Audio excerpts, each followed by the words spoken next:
Bienvenue à tous sur notre chaîne Trop compliqué pour toi. Aujourd'hui, on parle déflation. La déflation, c'est quand les prix baissent avec le temps pour un produit équivalent. Ça a l'air bien, non? Les choses deviennent moins chères. Cela peut prendre plusieurs formes. Par exemple, le prix de l'immobilier qui chute et l'appartement que vous aviez avant pour 300 000 €. Vous l'avez maintenant pour 250 000 €. Mais cela peut aussi être un restaurant que vous aimiez bien qui faisait des plats à 15 € a été fermé. Et le nouveau restaurant qui ouvre fait désormais des plats à 12 €. Cela semble propice pour le consommateur. Mais en réalité, cela peut être mauvais, voire très mauvais, pour l'économie. La déflation signifie que les gens dépensent moins d'argent. Cela peut amener les entreprises à gagner moins d'argent, et même à licencier des travailleurs. Reprenons l'exemple de l'immobilier. Un appartement de 70 mètres carrés dans une ville de province coûte aujourd'hui 250 000 €. Avec la déflation, vous savez que si vous attendez encore 6 mois, il ne vaudra peut-être que 225 000 €. Super pour les consommateurs à court terme.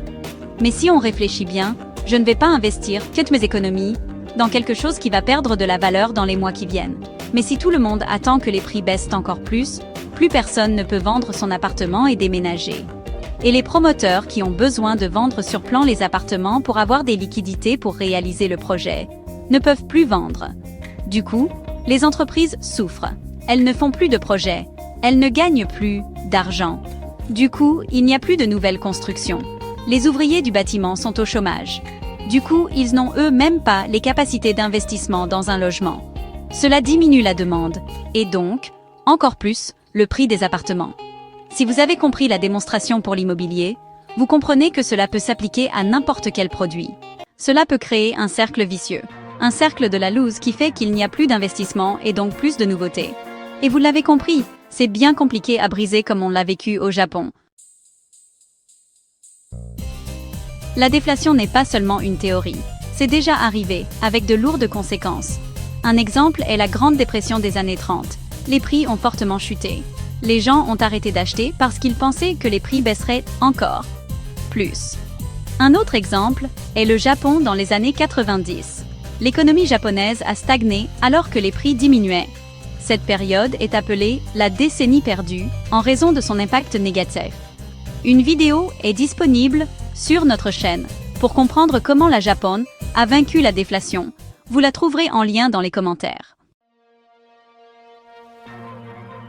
L'inflation est le contraire de la déflation. L'inflation signifie que les prix augmentent avec le temps. Un peu d'inflation est normal et même saine pour une économie en croissance. Mais trop d'inflation est mauvaise. Imaginez un ballon. L'inflation, c'est comme souffler trop d'air dans le ballon. Il pourrait éclater. La déflation, c'est comme laisser sortir tout l'air. Le ballon se dégonfle. Le but est de garder le ballon gonflé juste comme il faut. Section 4. Pourquoi y a-t-il de la déflation? Il y a plusieurs raisons pour lesquelles la déflation peut se produire. L'une d'elles est une baisse de la demande. Si les gens n'achètent pas, les entreprises doivent baisser les prix pour attirer les clients. Une autre raison est une diminution de la masse monétaire. S'il y a moins d'argent en circulation, les gens ont moins à dépenser, ce qui entraîne une baisse de la demande et de la déflation. Section 5. L'effet domino, l'impact de la déflation sur l'économie. La déflation peut déclencher une réaction en chaîne dans l'économie. Lorsque les prix baissent, les gens retardent leurs achats, espérant des prix encore plus bas. Cela nuit aux entreprises, entraînant des licenciements et des baisses de salaire. Cela réduit encore la demande, créant un cercle vicieux. La déflation peut également rendre plus difficile le remboursement des dettes. Si vous avez emprunté de l'argent lorsque les taux d'intérêt étaient plus élevés, vous remboursez maintenant le prêt avec de l'argent qui vaut moins ou avec par exemple un salaire plus faible. Cela peut entraîner des défauts de paiement et une instabilité financière. Section 6. Riposter. Solution à la déflation. Les gouvernements et les banques centrales peuvent prendre des mesures pour lutter contre la déflation. Ils peuvent baisser les taux d'intérêt pour encourager l'emprunt et les dépenses. Ils peuvent également augmenter la masse monétaire pour stimuler l'économie. Les gouvernements peuvent également investir dans des projets d'infrastructure pour créer des emplois et stimuler la demande. La clé est de briser le cycle de la baisse des prix et de la faible demande. Maintenant, vous savez tout sur la déflation et ce concept n'est plus trop compliqué pour toi.